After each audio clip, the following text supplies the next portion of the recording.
మంచిర్యాలలో మధ్యాహ్న భోజన కార్మికులు ఆందోళనకు దిగారు. సరైన సమయానికి బిల్లులు రాకపోవడంతో అప్పుల పాలవుతున్నామని ఆవేదన వ్యక్తం చేశారు. పెండింగ్ బిల్లులు చెల్లించకుండా ఇబ్బంది పెడుతున్నారని వాపోతున్నారు. ఉద్యోగ భద్రత కల్పించాలని డిమాండ్ చేస్తున్న మధ్యాహ్న భోజన కార్మికులతో మా ప్రతినిధి Arun Kumar face to face. మధ్యాహ్న భోజన కార్మికుల సమస్యలు పరిష్కరించడంతో పాటు పెండింగ్లో ఉన్నటువంటి బిల్లులు చెల్లించాలని డిమాండ్ చేస్తూ కూడా మంచిర్యాల జిల్లా కలెక్టర్ కార్యాలయం మంది కూడా మధ్యాహ్న భోజన కార్మికుల ఆందోళన కొనసాగిస్తూ ఉన్నారు. ఈ ఆందోళనకు సంబంధించి కూడా మన దగ్గర కొంతమంది మధ్యాహ్న భోజన కార్మికులు ఉన్నారు. నిజంగా కూడా వాళ్ళ డిమాండ్స్ ఏంది అనే విషయాలు తెలుసుకొని చెప్దాం. చెప్పండి, ఎందుకు మీరు ఆందోళన చేస్తూ ఉన్నారు? మాకు ఇంతకుముందు 10 నెలలు కోడి గుడ్ల బిల్లులు రావాలి, 6 నెలలు జీతాలు రావాలి. ఇప్పుడు 6 నెలలే ఆ జీతాలు లేవు, బిల్లులు లేవు. తేపకు 1000, 2000 వేస్తాను కొడుక, 2000 వేస్తాను. మాకు ఆ జీతం అన్నది తెలుస్తలేదు, బిల్లు అన్నది తెలుస్తలేదు. మాకు ఏది అన్నది లేదు. కోడిగుడ్డుకు అయితే 1000 రూపాయలు పెడతాను, ఆరానికి 3 మట్ల పెట్టమని మమ్మల్ని బాధిస్తాను సార్. పెట్టమని అంటాను. ఇక బియ్యం చూస్తే రాళ్ళు పురుగులు. ఇక ఒక్కొక్క కట్టు ఇడితే బిడ్డకు కొన్ని రాళ్ళు వెళ్తలేవు, కొన్ని బియ్యం వెళ్తలేవు. మమ్మల్ని పట్టించుకున్నోళ్ళు లేదు. 10,000 జీతం అన్నాడు ఇప్పుడు గెలిచిన ఆయన. 10,000 జీతం అని 10 పైసలు కూడా లేవు. 1000 రూపాయలు వేసిండు, 1000 రూపాయల జీతం వేసి 1000 రూపాయల జీతం వేసి 1000 రూపాయలు వేసి 10 రోజులే 1000 జీతం ఉంటుందా? 3000 ఇస్తానని ఆయన అన్నాడు. ఆ 3000 వాళ్ళే ఒకటే నెల 3000 పడ్డాయి. మాకు దండి కట్ట ఉన్నదయ్యా. కోడిగుడ్లకు అశమైతలే, కోమటోడు మమ్మల్ని దగ్గర రానిస్తలేడు. 10,000 ఇస్తే అక్కలాలా చెల్లెళ్ళాలా అని అన్నాడు. 10,000 కాదు ఇంతవరకు 10 పైసలు మాకు చెందలే. మా బిల్లులు 6 నెలల పొంటి బిల్లులు లేవు. పాత బిల్లులు అయితే 10 నెలలు, కోడిగుడ్లు అయ్యి జీతాలు 6 నెలలు అయ్యి. ఆయన గెలవక ముందు ఆయన ఉండంగా, ఎవరు కేశగారు ఉండంగా. ఇప్పుడు ఈయన 6 నెలలు అయ్యి లేవు. మాకు ఇంత కట్టం ఉన్నది, నీళ్లు లేవు అయ్యా. ఇక బాత్రూమ్ లాట్రూమ్ లేదు, అయితే కూలిపోతుంది, మొత్తం కూలిపోతాయి. మీరు చెప్పండి, ఏమి ఇబ్బంది పడుతున్నారు, ఎట్లా ఉంది అసలు? మాకు గాన్సు లేదు, కట్టెలతో ఇబ్బంది అవుతుంది.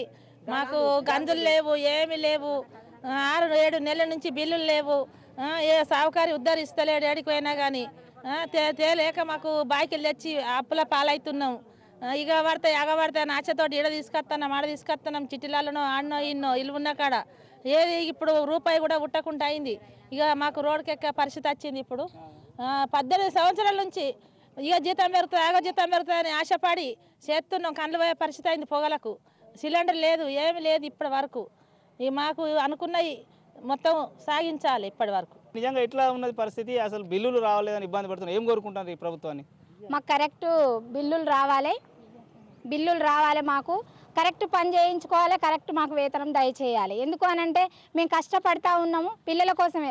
చదువు గురించి ఎవరు పట్టించుకుంటలేరు. కానీ వచ్చిందంటే ఏ అధికారులు రాని, లీడర్ రాని, సర్పంచ్ రాని, ఎమ్మెల్యే రాని, ఎవరన్నా రాని వచ్చినప్పుడు ఆ వంటకాడికి వచ్చి చూస్తారు తప్ప వంట ఎట్లా వండుతాండ్రు, ఎట్లా వస్తుంది, అది ఎంత కష్టపడి వస్తుంది అన్న విషయం మాత్రం మర్చిపోతూ ఉన్నారు. అధికారులకు దయచేసి మాకు అవన్నీ అందిస్తే స్కూల్లో పిల్లలు బాగుంటారు, పెట్టిన మాకు కూడా మంచిగా ఉంటుంది. మీ సమస్యలు ఇట్లా పరిష్కరించకపోతే ప్రభుత్వం మీద ఒత్తిడి తేవడం, ఇటువంటి ఆందోళన చేస్తారు, ఎట్లా చేస్తారు? గత ప్రభుత్వంలో చాలా లాస్ అయిపోయాము, అందరికీ తెలుసు. ఇప్పుడు కొత్తగా వచ్చిన గవర్నమెంట్కు తెలుసు, పాత వాళ్ళకు తెలుసు, ఎమ్మెల్యేలు, ఎంపీలు, ప్రజాప్రతినిధులు అందరికీ తెలుసు. వస్తారు, స్కూల్ కోటకు వస్తారు, వంటకాడికి వస్తారు, చూస్తారు. ఏ బియ్యం పంపుతున్నారు? రాళ్ళు, పుచ్చిపోయిన బియ్యం, పురుగుల బియ్యం ఇస్తున్నారు. వాటిని శుద్ధి చేసి మేము కష్టపడి శుద్ధి చేసి పిల్లలకు వంట చేసి పెడితే ఆ అన్నం వాళ్ళు తినలేకపోతున్నారు. గంజి నాము సన్న బియ్యం ఇస్తామని గొప్పగా చెప్పుకున్నారు టీవీల ముందు. కానీ మాకు సన్న బియ్యం రావట్లేదు, దొడ్డు బియ్యం ఇస్తున్నారు. అవి కూడా గంజి నామ అవుతున్నది. మాకు ప్రత్యేకంగా పిల్లలకు మాత్రం ఖచ్చితంగా సన్న బియ్యం ఇవ్వాలని ప్రస్తుత గవర్నమెంట్ని మేము కోరుతున్నాం. పాత గవర్నమెంట్కి పాత వారిని ఎన్నిసార్లు ధర్నాలు చేసి ఎంత మొత్తుకున్నా కానీ అది అమలు కాలేదు, ఆయన చేయలేకపోయినాడు. కనీసం ఈ గవర్నమెంట్, ఈ సీఎం అయినా కానీ పట్టించుకొని మేము గెలిస్తే మీకు 10,000 చేస్తామన్నాడు. కానీ ఇంతవరకు ఆ 10,000 మాట లేదు. మధ్యాహ్న భోజన కార్మికురాలన్న మాట నోటి నుంచి రావట్లేదు. మాకు గుర్తింపు అనేదే లేదు. మేము ఎంత మీరు పురుగుల బియ్యం పంపిస్తున్నారు, అదే మీ పిల్లలకు అట్లా పెట్టుకుంటారా?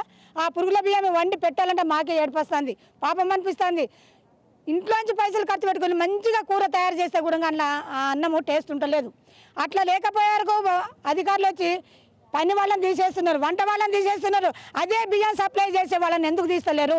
ఆ కాంట్రాక్టర్ని ఎందుకు మారుస్తలేరు? నెల నెల కూడా బియ్యం ఇస్తలేడు. టీచర్ పోయి తంబేస్తే 2 నెలలకు 3 నెలలకు కలిపి ఒకసారి బియ్యం పంపుతున్నాడు. ఆ 2-3 నెలలు బియ్యం మేము ఎక్కడికి వెళ్ళి తీసుకొచ్చి పెట్టాలా? అది పట్టించుకునేది లేదు. కలెక్టర్ దగ్గర కూడా ఎన్నోసార్లు విన్నపించుకున్నాం, అయినా కానీ బియ్యం మారతలేవు. మాకు మాత్రం ఈ నెల నుంచి వెళ్ళి మాకు సన్న బియ్యం వస్తేనే స్కూల్లో వంట చేస్తాము. రేవంత్ రెడ్డి గారు మాత్రం అందరినీ చూస్తున్నాడు.